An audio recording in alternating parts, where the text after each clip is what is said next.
বছর শেষে কষ্টের টাকার বড় একটা অংশ যায় ট্যাক্স দিতে। রোজগার থেকে দিতে হয়, বাড়ির জন্য দিতে হয়, গাড়ির জন্যও দিতে হয়, এমনকি কিনবেন যে খাবার ট্যাক্স দিতে হয় সেটার জন্য। দিতে আপনাকে হবেই, কিন্তু বিনিময়ে পাচ্ছেন কি? যে বাসায় থাকেন ভালো কি তার সামনের রাস্তাটা? সময় মতো বাসায় থাকে কি গ্যাস, বিদ্যুৎ বা পানি? সরকারের হাসপাতালে পান কি আপনি কোনো বাড়তি সেবা? কি কারণে তাহলে এই ট্যাক্স দেওয়া? নিজের নাগরিক সুবিধাটাই যেখানে পূর্ণ হয় না ট্যাক্সের টাকায়, সেখানে দেশ করার আত্মতৃপ্তি কি পাচ্ছেন আপনি? এসব প্রশ্নের উত্তর খুঁজবো আমরা আজকের বাংলাদেশ সংযোগে। আমি নাজরিন মুন্নি আছি আজকের বাংলাদেশ সংযোগ নিয়ে, আর আমাদের সাথে অতিথি হিসাবে আজ যোগ দিয়েছেন অর্থ এবং পরিকল্পনা প্রতিমন্ত্রী এম এ মান্নান, রাজস্ব বোর্ডের প্রকল্প পরিচালক ও লিগ্যাল অ্যান্ড এনফোর্সমেন্টের সদস্য কালীপদ হালদার, পলিসি রিসার্চ ইনস্টিটিউটের নির্বাহী পরিচালক আহসান মনসুর। আমাদের কারণবাজার নিউজ সেন্টার থেকে যোগছেন দৈনিক ফিনান্সিয়াল এক্সপ্রেসের সম্পাদক মোয়াজ্জেম হোসেন এবং বাংলাদেশ ফলমূল ও সবজি রপ্তানিকারক সমিতির সাধারণ সম্পাদক ও সিআইপি মোহাম্মদ মনসুর আমাদের সাথে থাকবেন। রাজশাহী স্টুডিওতে থাকবেন হাঙ্গার প্রজেক্ট সমন্বয়ক সুব্রত কুমার পাল, চট্টগ্রাম স্টুডিও থেকে যোগ দিবেন তরুণ উদ্যোক্তা নুরুল ইসলাম মজুমদার এবং খুলনা স্টুডিওতে থাকবেন চিংড়ি ঘের ব্যবসায়ী এম এ মালিক। দর্শক, এতগুলো শুধু অতিথি নয়, অনুষ্ঠান চলাকালে ফোনে আপনিও আপনার মতামত জানাতে পারেন, আর জানাতে পারেন আপনার অভিজ্ঞতার কথাও। আমাদের ফোন নাম্বার খোলা আছে সবসময় 096697100000। এই নম্বরে ফোন করুন। এই নম্বরটি সবসময় আপনারা স্ক্রিনের নিচে দেখতে পাবেন।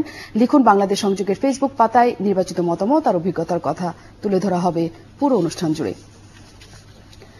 আবারও সবাইকে স্বাগত জানিয়ে মূল পর্বে চলে যাই। আয়কর মূল্য সংযোজন হোল্ডিং ট্যাক্স নামে কর দিলেও নাগরিকরা জানেই না তাদের আসলে কি সেবা প্রাপ্য। তারা জানেন না কেন তারা কর দিচ্ছেন। নিয়মিত কর শোধ করে নাগরিক দায়িত্ব পালনের পরও বাড়তি কোনো সেবা তো পানি না, বরং যা প্রাপ্য তাও পেতে পড়তে হয় নানা ধরনের জটিলতায়। আর এই কারণেই বেশিরভাগ সাধারণ মানুষ মনে করে সরকার জোর করে নানা কৌশলে জনগণের কাছ থেকে কর নিচ্ছে। শাফিল হাসানের প্রতিবেদন দেখে আসি। রাজধানীর গুলশানের সরকারবাড়ি এলাকার প্রতিদিনকার চিত্র এটি। বৃষ্টি ছাড়াই এই রাস্তায় জমে পানি। শত শত বাড়ির ময়লা পানি বেরিয়ে আসে রাস্তা ভেদ করে। নোংরা আর দুর্গন্ধে শিক্ষার্থী, কর্মজীবী যে কাউকেই প্রতিদিন পোহাতে হয় দুর্ভোগ। অথচ নিয়ম মতো হোল্ডিং ট্যাক্স দেন তারা, কিন্তু তাদের অভিযোগ সিটি কর্পোরেশনকে বারবার জানানোর পরও সড়ক ও ড্রেনেজ ব্যবস্থা মেরামতের শুধু আশ্বাসই মিলেছে, পাওয়া যায়নি কোনো সেবা। পানি সরবরাহ হয়ে থাকে সারা বছরই প্রায়।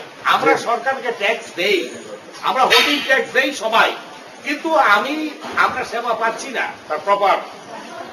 তার জন্য আমি বলছি যে আমরা যদি সেবাই না পাই তাহলে আমরা কেন ট্যাক্স দেব? আবার একজন চাকরিজীবী, ধরা যাক তার নাম সুষমা, সিনিয়র ম্যানেজার হিসেবে ভালো বেতন পান, নিয়ম মেনে দেন আয়কর, কিন্তু তিনি মনে করেন সময় মতো সঠিক পরিমাণ কর দেওয়ার পরও তিনি কাঙ্ক্ষিত নাগরিক সেবা পাচ্ছেন না। দেখবো যে আমার বাড়ির সামনে রাস্তাটা ভালো হয়েছে, সেটা হয়নি এখন পর্যন্ত, আমি দেখিনি, পাচ্ছি না।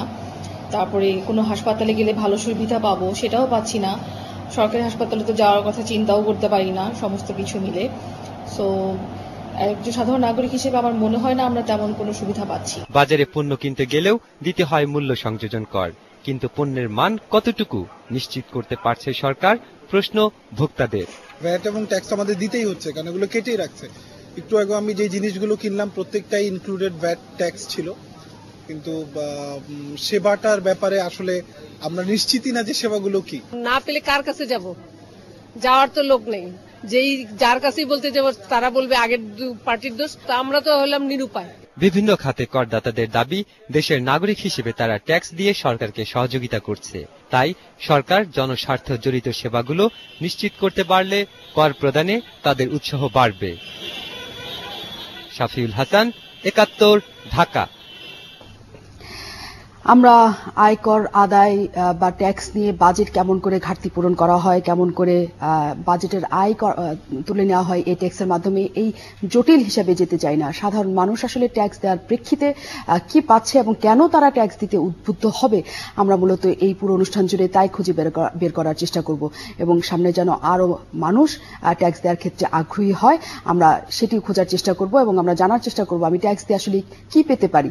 আমাদের সাথে আজ অতিথি হিসেবে আছেন আমরা যেমনটি বলছিলাম এম এ মান্নান, মাননীয় প্রতিমন্ত্রী অর্থ এবং পরিকল্পনা মন্ত্রণালয়। মাননীয় প্রতিমন্ত্রী, আপনাকে অনেক ধন্যবাদ আমাদের ছুটি সকাল দেওয়ার জন্য এবং স্বাগত বাংলাদেশ সংযোগে।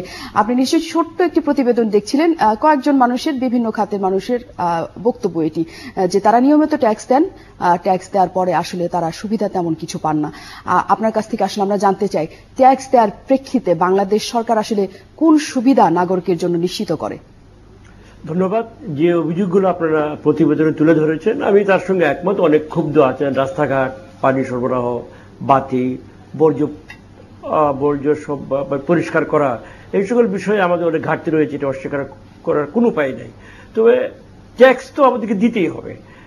রাষ্ট্র যদি থাকে, আমাদের আইন শৃঙ্খলা রক্ষা করতে হয়, রাষ্ট্রে যারা কাজ করেন তাদের বেতন ভাতা দিতে হয়, মন্দ হোক আর ভাঙ্গাই হোক সড়ক নির্মাণ করতে হবে, পানির ব্যবস্থা পুরোপুরি না হলেও বেশিরভাগ মানুষ যাতে পানি পান, কম করে হলেও সেটাও একটা ব্যবস্থা করতে হবে। এই যে প্রাপ্তি এবং চাহিদা এবং এটা যে সরবরাহ, একটা গ্যাপ আছে। এই গ্যাপটা পৃথিবীর যে কোনো দেশে গেলে পাবেন। উন্নততম দেশে গেলেও সকল নাগরিক কিন্তু সমান সুযোগ পান না এবং দুঃখবোধ করেন, ক্ষুব্ধ হন, এটা আমরা স্বীকার করি। কিন্তু আমাদের মতো একটা একটা উন্নয়নশীল দেশ, যেখানে আমাদের জীবনে বিশাল পরিবর্তন আসছে সকল ক্ষেত্রে। আপনি জিজ্ঞেস করেন আমরা কি পাচ্ছি সরকার থেকে। আমরা আমাদের পূর্বপুরুষদের তুলনায় অনেক কিছু বেশি পাচ্ছি, যদিও মান নিয়ে আমার প্রশ্ন, আমি আপনার সঙ্গে একমত। আমরা হাসপাতাল পেয়েছি প্রায় সব জায়গায়, ইউনিয়ন পর্যায়ে আমরা ছোট ছোট ক্লিনিক স্থাপন করেছি, আমরা পানি সরবরাহ ছোট বড় উপজেলা শহরগুলোতেও আমরা পানি সরবরাহ ব্যবস্থা করছি, আমরা বিদ্যুৎ প্রায় 70% মানুষের দরজা নিয়ে গেছি, আমরা আন্তঃজেলা বিশাল বিশাল সড়ক নির্মাণ করেছি, আমরা ঢাকা চট্টগ্রাম ডাবল ট্রেক করছি। এখন আমরা সবগুলা ন্যাশনাল হাইওয়েকে 4 লেন করবো, আমাদের পরিকল্পনা আছে। আমাদের প্রায় 100-র কাছাকাছি বিশ্ববিদ্যালয় দেশে এখন, যেখানে 47 সালের প্রথম পাকিস্তানের সময় আমাদের মাত্র একটি ছিল। আমি কত বলবো। সুতরাং এইগুলা যে হয়েছে, মান নিয়ে প্রশ্ন করতে পারেন, আমি স্বীকার করি। কিন্তু আমাদের যে কিছু আছে এবং বেশ কিছু আছে এবং প্রতিনিয়ত পরিবর্তন হচ্ছে ইতিবাচকভাবে, এইটা বোধ হয় আমাদের চরম যারা এটা একমত নন তারাও স্বীকার করবেন। আর ট্যাক্স তো কেউ আনন্দে দিতে চায় না পৃথিবীতে, কোনো নাগরিকই আনন্দে ট্যাক্স দিবে না। তবে আমরা জোর করে আদায় করবো বা ট্রিক্স করে, এটার সঙ্গে আমি একমত নই, আমি এটা প্রতিবাদ করব। কোন সরকার তার নাগরিকের সঙ্গে ট্রিক করবে এবং কৌশলে আদায় করে নিবে, সেই সরকারের নৈতিক কোনো অবস্থান থাকবে না এই দেশ শাসন করার। আমরা অন্তপক্ষে আমাদের সরকারের কথা বলতে পারি, আমাদের নাগরিকদেরকে আমরা ট্রিক করার কথা স্বপ্নও ভাবি না এবং এটা একটা দুঃসাহস মনে করি। সুতরাং আমরা যেটুকু করছি, আমাদের গাফিলতি ঘাটতি আছে, আমরা এটা পূরণ করার চেষ্টা করছি। তবে আমাদেরকে ট্যাক্স, রাষ্ট্র থাকলে, সরকার থাকলে আমাদেরকে ট্যাক্স অবশ্যই দিতে হবে এবং সেটা ক্রমান্বয়ে, যেমন দেশের অর্থনৈতিক অবস্থা যত বাড়বে, আমার ব্যক্তিগত আয় যত বাড়বে, আমাকে বেশি পরিমাণ ট্যাক্স দিয়ে যেতেই হবে। এইটা আমাদের আগামী প্রজন্মের জন্য প্রয়োজন। দেশটাকে স্থিতিশীলভাবে সামনের দিকে এগিয়ে নিয়ে যাওয়ার জন্য প্রয়োজন, স্বাধীন থাকার জন্য প্রয়োজন। সুতরাং এইটাই মোটামুটি এই পর্যায়ে আমার মন্তব্য। মাননীয় প্রতিমন্ত্রী, আপনার কাছে নিশ্চয়ই আমরা আসবো। দেশ গড়ার দায়িত্ব আমাদের সকলের এবং দেশ গড়ার জন্য অবশ্যই আমরা ট্যাক্স দিব। কিন্তু আমরা আসলে প্রত্যেকটি মানুষ আলাদাভাবে একক যদি চিন্তা করি, ইন্ডিভিজুয়াল চিন্তা করি, প্রত্যেকটা মানুষ এককভাবে কতখানি লাভবান, সেটিও কিন্তু একটি অন্য রকমের হিসাব। আমরা মাননীয় প্রতিমন্ত্রীর কাছে সেই হিসাব অবশ্যই নিতে যাব। একজন দর্শক অপেক্ষা করছেন ফোন নিয়ে, আমরা ফোনটি নিয়ে ফিরছি। দর্শক কোথা থেকে বলছেন, নাম বলে প্রশ্ন করুন। আসসালামু আলাইকুম। জি, আমি খসরু বলছিলাম পিরিজপুরের কাউখালী থেকে। জি, আমি প্রশ্ন রাখতে চাই, একটু মতামত দিতে চাই। আমার কথা হলো, দেশের উন্নয়নের জন্য ট্যাক্স দেওয়া প্রয়োজন, একথা যেমন সত্য, সাথে সাথে এটাও প্রয়োজন নাগরিকের সেবার মান উন্নয়ন করা। এখানে জবাবদিহিতা, স্বচ্ছতা এবং ট্যাক্স আদায় করা হচ্ছে, ট্যাক্স একজন নাগরিক দেবে তার সদিচ্ছায়, যদি তাকে সঠিকভাবে সেবাটা তিনি পান, তার আন্তরিকতা ভাবেই সে ট্যাক্সটা দেবে। সেক্ষেত্রে আমি বলতে চাই যে আমাদের টাকায় আপনারা বলেন সরকারের বেতন হয়, জনগণের ট্যাক্সে একটা রাষ্ট্র পরিচালিত হয়, আপনাদের ভাষায় সরকারি যিনি আছেন। কিন্তু আমার প্রশ্ন হলো, এই ট্যাক্সের টাকা কোন কোন খাতে কিভাবে ব্যয় করা হয়? পরিকল্পনা বিহীনভাবে ট্যাক্সের টাকা ব্যয় করা হয় বলে উন্নয়ন কাজটি বাস্তবায়ন হয় না। জবাবদিহিতার জায়গার ঘাটতি রয়েছে, স্বচ্ছতার অভাব রয়েছে। এ বিষয়ে মাননীয় অতিথিবৃন্দ যারা আছেন তারা কি ভাববেন এবং কি বলবেন এবং বিষয়টিকে কিভাবে দেখছেন। একজন সাধারণ নাগরিক একটি ছোট্ট দোকান দিচ্ছে, তার কাছ থেকে কিন্তু ট্রেড লাইসেন্স বাবদ ইউনিয়ন পরিষদ টাকা নিচ্ছে। সেই ট্রেড লাইসেন্সের টাকাটা জনগণের উন্নয়ন খাতে একজন নাগরিক হিসেবে আমি এককভাবে দাবিদার আমার রাস্তাটি করে দেওয়ার জন্য জনস্বার্থে, যেহেতু আমি ট্যাক্স দিচ্ছি। তাই যদি না হয় তাহলে আমি কেন ট্যাক্স দেব, আয়করে কেন আমরা দেব? সেক্ষেত্রে জবাবদিহিতা স্বচ্ছতা নিশ্চিত করবেন কিনা এ বিষয়ে আপনি কি বলবেন? আপনাকে অনেক ধন্যবাদ আমাদের সাথে যোগ দেওয়ার জন্য। আরেকজন দর্শক অপেক্ষা করছেন। দর্শক কোথা থেকে বলছেন, নাম বলে প্রশ্ন করুন। হ্যালো, আসসালামু আলাইকুম। জি, ওয়ালাইকুম আসসালাম। জি, আমি ঢাকা থেকে বলছিলাম। ঢাকার পাশেই জায়গাটার নাম ঢাকা এয়ারপোর্টের পিছন থেকে এসে কাওলা। জি, আমাদের মন্ত্রী সাহেব বললেন না, আমি শ্রদ্ধার সাথে তাকে জানাচ্ছি যে হাসতে হাসতে মানুষ ট্যাক্স দেয় না। আমি হাসতে হাসতে কিভাবে মানুষ ট্যাক্স দিবে? আজকে আমি 7 বছর ধরে এই এলাকায় থাকি। 7 বছরে আমি কোনো একদিন দেখলাম না যে রাত 12টার আগে গ্যাস আসছে। আমি প্রতিদিনই এরকম গ্যাস পাই না, কিন্তু মাস গেলে আমার বেতন থেকে তো যে আয়করটা ট্যাক্সটা সেটা তো ঠিকই আমি দিয়ে যাচ্ছি।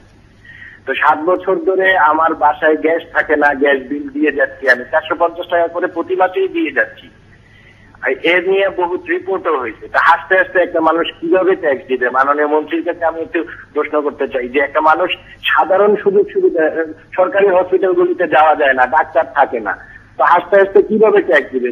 তার যে ন্যূনতম চাহিদাগুলি, অন্য বস্ত্র, শিক্ষা, চিকিৎসা, বাসস্থান, ন্যূনতম জিনিসগুলি যদি একটা মানুষের অধিকারগুলি প্রতিষ্ঠিত না হয়, সেই মানুষটা কিভাবে হাসতে হাসতে ট্যাক্স দিবে? জি, আপনাকে ধন্যবাদ। জি, আপনাকে ধন্যবাদ অনেক আমাদের সাথে যোগ দেওয়ার জন্য। আরেকজন দর্শক অপেক্ষা করছেন। দর্শক কোথা থেকে বলছেন, নাম বলে প্রশ্ন করুন।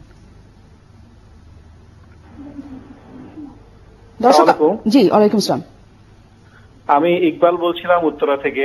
আমি একটা প্রাইভেট কোম্পানিতে চাকরি করি। জি, তো আমি আমার কর্পোরেট ট্যাক্স হ্যান্ডেল করি ফর লাস্ট 15 ইয়ার্স। আমার প্রশ্নটা অর্থ প্রতিমন্ত্রীর কাছে। গত 15 বছর ধরে আমরা যা দেখছি যে income tax is getting collected mostly from the salary person. Number 2, আমরা রেট বাড়াচ্ছি প্রতি বছর, কিন্তু আমরা বেসটা বাড়াচ্ছি না। Out of 160 million people, only 10 lakh people is submitting return. এবং এই যারা 10 লাখ পিপল রিটার্ন সাবমিট করে, ট্যাক্সের লোকজন তাদেরকেই বারবার অডিটে ফেলে। আমি একজন অনেস্ট ট্যাক্স পেয়ার হিসেবে আমার কোনো মোটিভেশন নাই ট্যাক্স রিটার্ন সাবমিট করার জন্য। আমি আগে আমার এমপ্লয়ীদেরকে, আমার সাপ্লাইদেরকে বাধ্য করতাম যে আপনাদেরকে রিটার্ন সাবমিট করতে হবে, you need to have your TIN. এখন আমি দেখছি যে nobody is giving that TIN এবং nobody is getting submitted that return, but তারা দিব্যি ইনকাম করছে এবং এক্সপেন্ডিচার করছে। আমার প্রশ্নটা হচ্ছে, institute of raising tax rate year on year, এবছর পার্সোনাল ট্যাক্স রেট 25 থেকে 30 করা হয়েছে। আমরা যারা চাকরি করি আমাদের মতো এত বেশি ইম্প্যাক্টেড আর কেউ না। তো আমরা এটা খুব বুঝি যে আমাদের ইনকাম থেকে এতগুলো টাকা চলে যাচ্ছে, পরে আমার পাশে আরেকজন, he is also earning huge amount, but he is not getting paying any tax. আমার প্রশ্ন হচ্ছে, বেসটা বাড়ানোর জন্য গ্র্যাজুয়ালি আমাদের সরকারের কোনো পরিকল্পনা আছে কিনা? জি জি, আপনাকে অনেক ধন্যবাদ। নিশ্চয়ই আমরা মাননীয় প্রতিমন্ত্রী এবং যারা আমাদের সাথে আজ অতিথি আছেন তাদের কাছ থেকে এই প্রশ্নের উত্তর জানতে পারবো।